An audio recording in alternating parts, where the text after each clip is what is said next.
Y dice Daniel capítulo número 8. En el año tercero del rey Belsasar, yo Daniel tuve una visión y después de aquella que había tenido antes. Aquí Daniel nos cuenta que tuvo otra visión y la tuvo en el reinado de Belsasar, el rey de Babilonia. Belsasar fue atacando con Babilonia. Y dice: y daba yo la visión y en aquella yo estaba en Susa, que es la capital del reino, en la provincia de Elán.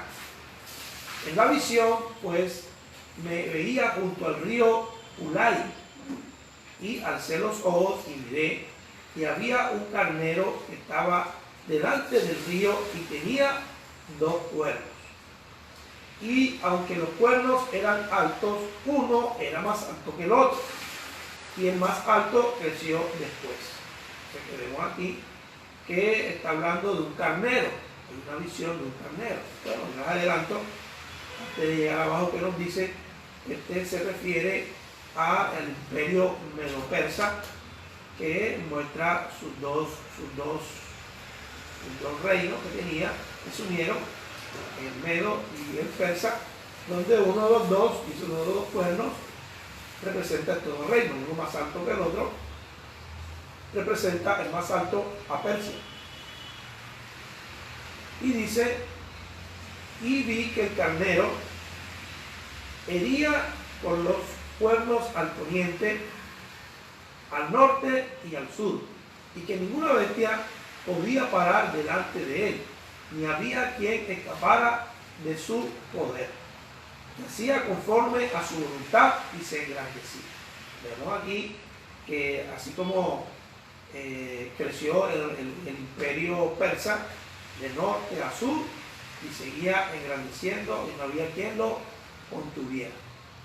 Mientras tanto, mientras yo consideraba esto, dice Daniel, un macho cabrío, o sea, otro animal. Vimos que el primero era un carnero, ahora él ve un macho cabrío. Dice que venía del lado poniente, sobre la faz de toda la tierra, sin tocar tierra, y aquel macho cabrío tenía un cuerno notable entre sus ojos.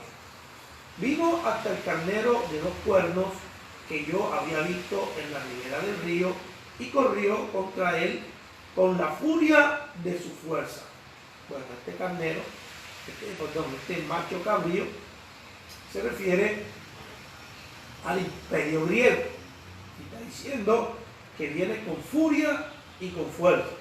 Y lo vi llegar junto al carnero, y se levantó contra él y lo hirió, y le quebró los 2 cuernos, y el cuerno no tenía fuerza para hacerle frente. Lo derribó, por tanto, a tierra, lo pisoteó, y no hubo quien librara de su poder al carnero. El macho cabrío creció en gran manera, pero cuando estaba en su mayor fuerza, aquel gran cuerno fue quebrado, y en su lugar salieron otros 4 cuernos notables hacia los 4 vientos del cielo. Entonces dice, y nos habla de que este reino, había un cuerno, es Alejandro Magno, que era el rey, el líder de todo este imperio griego, ¿sí? Y dice que después salen 4 cuernos. Lo que sucedió fue que Alejandro Magno murió muy joven, fue entendido a los 33 años, 32 años, y hizo una conquista a partir de los 19 años, 20 años, ya 22 años, había conquistado gran parte de todo el territorio y había vencido a los persas y empezó a extenderse su dominio y a establecerse. Sin embargo, murió a los muy joven, 32, 33 años, y entonces quedaron en el poder de todo el imperio griego, quedaron los 4 generales que tenía Alejandro Magno. Por eso aquí dice que después del cuerno salieron 4 cuernos más. Y dice que en su lugar salieron otros 4 cuernos notables hacia los 4 vientos del cielo, de los 4 puntos cardinales que dividieron todo el imperio. De uno de ellos salió un cuerno pequeño, que creció mucho hacia el sur y el oriente, y hacia la tierra gloriosa. La tierra gloriosa es la tierra de Israel. ¿Sí? En estos tiempos se conoce como Palestina, un nombre que se dio posterior a los tiempos, digamos, bíblicos. Pues esa región se conocía como la región de Canaán, la tierra prometida. Esa es la tierra gloriosa. Y creció hasta llegar al ejército del cielo, y parte del cielo y de las estrellas echó por tierra y la pisoteó. Aún se engrandeció frente al príncipe de los ejércitos. Por él fue quitado el sacrificio continuo, y el lugar de su santuario fue echado por tierra.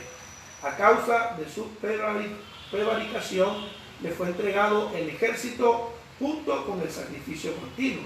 Echó por tierra la verdad e hizo cuanto quiso y prosperó. Y estamos viendo cómo posterior a este reinado del imperio griego se afecta grandemente la tierra gloriosa, la tierra de Israel. Entonces oí hablar a un santo, y otro de los santos preguntó a aquel que hablaba: ¿hasta cuánto durará la visión del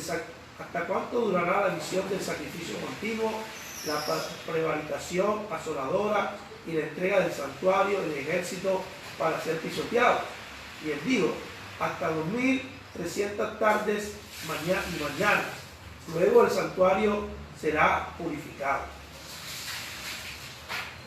Aconteció que mientras yo, Daniel, consideraba la visión y procuraba comprenderla, se puso delante de mí uno con apariencia de hombre. Por supuesto, ya aquí tenemos una visión ya diferente, parece un ángel, pero con apariencia de hombre. Y oí una voz del hombre, de hombre, entre las riberas de Ulai, que gritó y dijo: Gabriel, enseña a la visión. ¿Okay? Hubo una visión angelical, es probable cuando habla de hombre, que es un nombre, un atributo que se le da a Jesucristo, hijo de hombre. Es posible que haya sido un ángel, porque, como he dicho en algunas ocasiones, se aparecía en el Antiguo Testamento en forma de hombre, ¿sí? Pero le dice esta figura que se presenta aquí, le dice a Gabriel: enseña a la visión, o sea, a Daniel la visión. Y vino cerca de donde yo estaba, y al venir me asusté y me postré sobre mi rostro, o sea, me arrodilló poniendo el rostro en tierra. Pero él me dijo: entiende, hijo de hombre, que la visión es para el tiempo del fin. Pues fíjate que aquí ya el mismo ser, el ángel, empieza a explicarle la visión a Daniel. Y lo que está diciendo aquí, que esto es para el tiempo del fin. Entonces, miremos a ver qué nos dice, y si hay algo referente a nuestro tiempo, pues nosotros estamos en los tiempos del fin. Y mientras él hablaba conmigo, caí dormido en tierra sobre mi rostro. Él me tocó y me hizo estar en pie. Ese dormido de casi me desmayé, en otras palabras. Caí desmayado en tierra, pero el ángel lo tocó y lo hizo estar de pie. Y dijo: yo te enseñaré, o sea, le dio fuerza, lo fortaleció, en otras palabras. Digo: yo te enseñaré lo que ha de venir al fin de la ira. O sea que en los días finales, el día de juicio de Dios se llama el día de la ira, el día de la ira de Dios. El Señor dice: mía es la venganza, yo pagaré. Diciendo que la venganza es parte de la justicia. A veces nosotros entendemos la palabra venganza de manera como la vemos como algo negativo, pero la venganza es algo correcto, algo justo. Sin embargo, la conocemos como algo injusto, porque nosotros, al ser injustos, al aplicar justicia, al aplicar venganza, la aplicamos mal, la aplicamos con ira, injustamente, a veces a la persona equivocada. Entonces, Dios nos dice, ya que nosotros no tenemos la sabiduría suficiente, el control suficiente, la soberanía suficiente para conocer pasado, presente, futuro, tenemos esa omnisciencia de Dios, entonces nosotros estamos limitados en la aplicación de la justicia. Sí, tenemos que aplicar justicia en la tierra y para eso están los tribunales, los jueces, los abogados, y se trata de hacer algo correcto. Sin embargo, sabemos que la justicia en este mundo cojea, es, digamos, imperfecta, ¿cierto? Hay veces que se juzgan personas inocentes y se les condena. A veces personas que merecen una condena no se les aplica la justicia. Otros pues se les aplica una condena que no va acorde realmente con los delitos cometidos, porque no se les puede comprobar ciertas cosas. O sea, nuestra justicia realmente no es realmente pues, es buena, realmente no es buena, es imperfecta. Pero Dios sí ha de aplicar una justicia perfecta. Fíjate que en el Antiguo Testamento decía ojo por ojo y diente por diente. O sea, lo justo que si a una persona le saca un ojo, ella pueda vengarse o aplicar justicia sacándole el ojo a la otra persona. Quedarían en igualdad. Eso sería justo, que si a una persona le saca un ojo, ella pudiera sacarle el ojo a otro. Sin embargo, ya esta ley queda, digamos, queda ajustada, perfeccionada, cuando Jesucristo nos explica que debemos entender que nuestra justicia es limitada, ¿sí? Y que llenos de ira, llenos de imperfecciones, aplicamos una justicia incorrecta. Eso es por una parte. Segunda parte es que así como Dios nos ha perdonado y ha tenido consideración de nosotros, misericordia, nosotros también debemos tener misericordia de aquellos que nos hacen daño. Entonces Jesucristo nos perfecciona en esto, de que debemos ser misericordiosos con la gente y debemos ser perdonadores como Dios ha sido perdonador con nosotros. Pero debe entenderse ese concepto de justicia, ¿cierto? Un concepto complejo. Fíjate que aquí te di algunas pautas y tú lo ves quizás como complejo, pero es así. Lo que hay es que profundizarlo y entenderlo bien. Pero ese es el concepto realmente bíblico de justicia. Y Dios aplica la justicia correcta sobre la humanidad. Dios le dará el pago a la humanidad, un pago correcto, un pago justo por sus pecados o sus buenas acciones. Dios a cada quien le dará conforme a sus actos y sus acciones. En cuanto al carnero que vistes, que tenía 2 cuernos, estos son los reyes de Media y de Persia. Mira que aquí mismo ya está la interpretación, por eso hice la lectura rápida para que al final nos oriente un poquito más ya la misma lectura a que se está refiriendo esta visión. El macho cabrío es el rey de Grecia y el cuerno grande que tenía entre sus ojos es el rey primero, o sea, Alejandro Magno. En cuanto al cuerno que fue quebrado y sucedieron 4 en su lugar, significa que 4 reinos se levantarán de esta nación, aunque no con la fuerza de él. Este reino de Alejandro Magno se dividió en sus 4 generales y ninguno de ellos logró tener la fuerza del primer reino completo, ¿no? Sino que fue subdividido toda esta fuerza y a la larga terminaron cayendo ante el imperio romano, que fue el que se levantó posterior al imperio griego. Al final del reinado de estos, cuando los transgresores lleguen al colmo, se levantará un rey antiguo, de rostro y entendido en enigmas.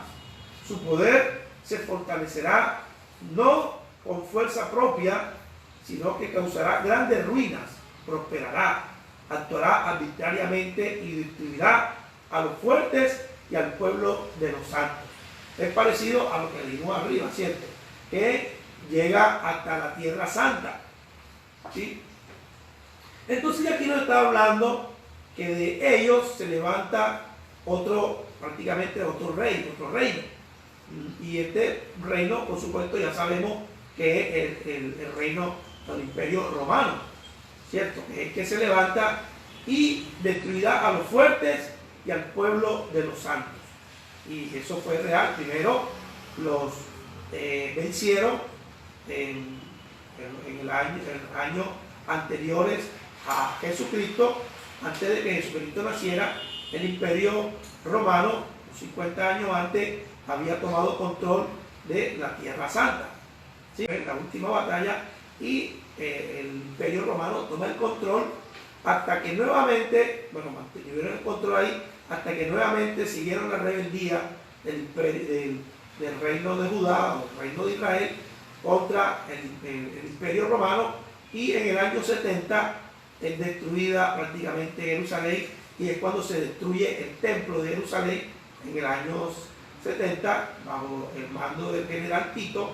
Se destruye todo el templo, quedando, como te comenté algunas veces más, quedando solamente el muro de las lamentaciones, que era un muro externo allí a donde estaba el templo, quedando ahí ese testimonio de la destrucción que impregnó el Imperio Romano sobre Israel. Y ahí empezó la diáspora o la dispersión del pueblo de Israel.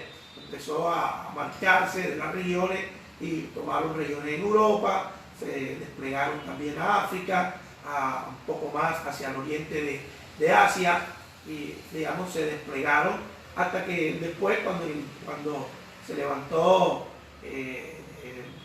Hitler, ya posteriormente en el año 1919, fue posteriormente año 1939, se levanta la Segunda Guerra Mundial, y los judíos, los israelitas, terminan expandiéndose prácticamente en casi todo el mundo.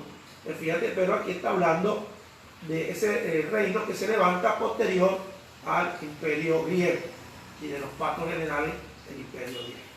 Con su sagacidad hará prosperar el engaño en su mano, y en su corazón se engrandecerá. Y sin aviso destruirá a muchos. Se levantará contra el príncipe de los príncipes. ¿Quién es el príncipe de los príncipes? Jesucristo, ¿cierto? Jesús.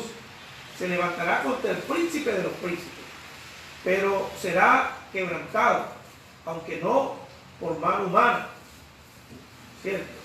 Bueno, sabemos que el imperio romano fue quien, digamos, llevó a la cruz al príncipe de los príncipes. Ciertamente se levantó contra él, pero fíjate que aquí nos está hablando de que también no todo es humano, sino que también ahí hubo un acontecimiento espiritual. O sea, también hay entes espirituales. Y vemos un capítulo que viene próximo de Daniel, que en el mundo espiritual hay batallas. Y en cada reino, en cada nación, hay potestades satánicas que influyen y gobiernan en cada nación. Cada nación hay gobernantes satánicos. El mundo del reino de Satanás, es que el reino de Satanás está extendido en toda la tierra. Y donde ellos dominan, nación esté bajo el dominio de Satanás, ahí él tiene sus potestades, sus autoridades, y la gente se debe influenciar por esas potestades. Todas las naciones no son iguales, y las potestades que hay en cada nación tienen su, digamos, su influencia y su tendencia. Cada nación tiene una tendencia de pecado, no todas tienen lo mismo. Fíjate que acá en Colombia se da el tema de la violencia, el tema del narcotráfico, ¿cierto? Y todo va como que, digamos, a la larga de ese tema del narcotráfico. Y fíjate que esto predomina acá, así como en México, pero en otras naciones predomina la promiscuidad, o sea, las relaciones sexuales desordenadas, ¿cierto? Que tienen antes de casarse relaciones con varias personas, incluso después de casados cometen adulterio, hay promiscuidad sexual. Y eso se da en otros países. En otros países se da mucho el alcoholismo, ¿cierto? O fuerte, digamos, el tema de beber mucho alcohol se da en otros países. Y así cada nación tiene una potestad que le da un toque, una influencia de tipo pecaminoso. Y bueno, hay una guerra, una influencia espiritual. Aquí te digo que en Roma, en el Imperio Romano, tenía su potestad, así como la tenía el imperio persa, el imperio griego. También había detrás de él una potestad de parte de Satanás. Entonces, una de las grandes potestades estaba en el Imperio Romano, y esta potestad ha permanecido en todos estos tiempos, porque no se ha levantado otro reino después de otro imperio después del romano. Como te digo, se han levantado algunos que se han llamado imperios, pero realmente han sido de corta duración y no de tanta envergadura y poder, ¿sí?, como lo tuvieron estos 4 imperios que han sido los más grandes que han existido. Entonces, se levantará contra el príncipe de los príncipes, o sea que aquí estamos ubicándonos que sí estamos hablando del Imperio Romano. Dice: la visión de la tarde y la mañana que se ha referido es verdadera, y tú guarda la visión, porque es para muchos días. Entonces, para el tiempo de Daniel, esta visión no fue inmediata, sino que fue posterior, fue 400 años después de él, ¿sí? Porque 400, incluso 600 años después de Daniel, porque Daniel escribió este libro 600 años antes de la venida de nuestro Señor Jesucristo. Así que la visión no era para sus días. Dice Daniel: yo quedé quebrantado y estuve enfermo algunos días. Cuando me levanté,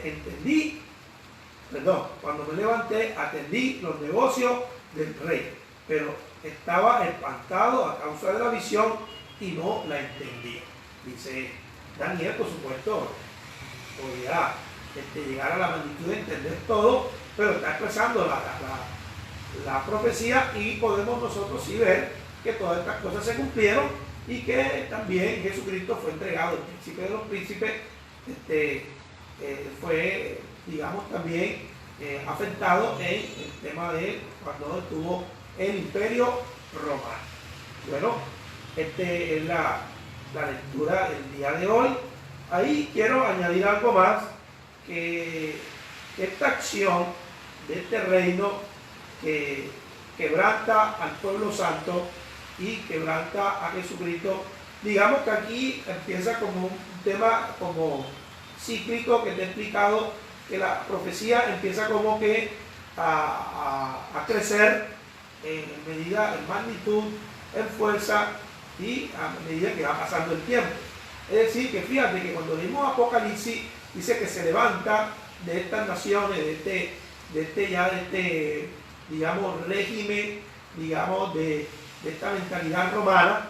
De la mentalidad romana ha permanecido hasta nuestros tiempos, ¿cierto? Porque, por ejemplo, tenemos las leyes, lo que es la democracia, lo que son las leyes de derecho, lo que es las artes, muchas cosas vienen de esa influencia, uno dice griega, pero a la larga los que la firmaron, esa cultura griega, la firmó Roma, y Roma la expandió hacia todo el mundo, e incluso todavía los países orientales que no tenían esa influencia del occidente, ya se están dejando occidentalizar, ¿no? Por ejemplo, los más lejanos, digamos, que son los chinos, ya tú ves como los chinos ya te están dejando, y eso que todavía tiene una cultura muy cerrada, ¿no? Una política muy cerrada al occidente, pero aún así ya tú ves que los chinos ya están entrando con esa misma mentalidad. Y por ejemplo, los coreanos, que son del oriente, tú ves ya los coreanos que son unos occidentales prácticamente. Tú ves su música, su estilo, que tienen sus fans de estrellas musicales. Ya tú ves que Corea, hablando de Corea del Sur, los coreanos del sur ya tienen una mentalidad prácticamente occidental. Vemos que Hong Kong, que es parte de China, la verdad que Hong Kong estuvo colonizado, estuvo bajo el mando de Inglaterra hasta el año 2000, que se la devolvieron a la China, pero quedó la cultura inglesa allí en Hong Kong.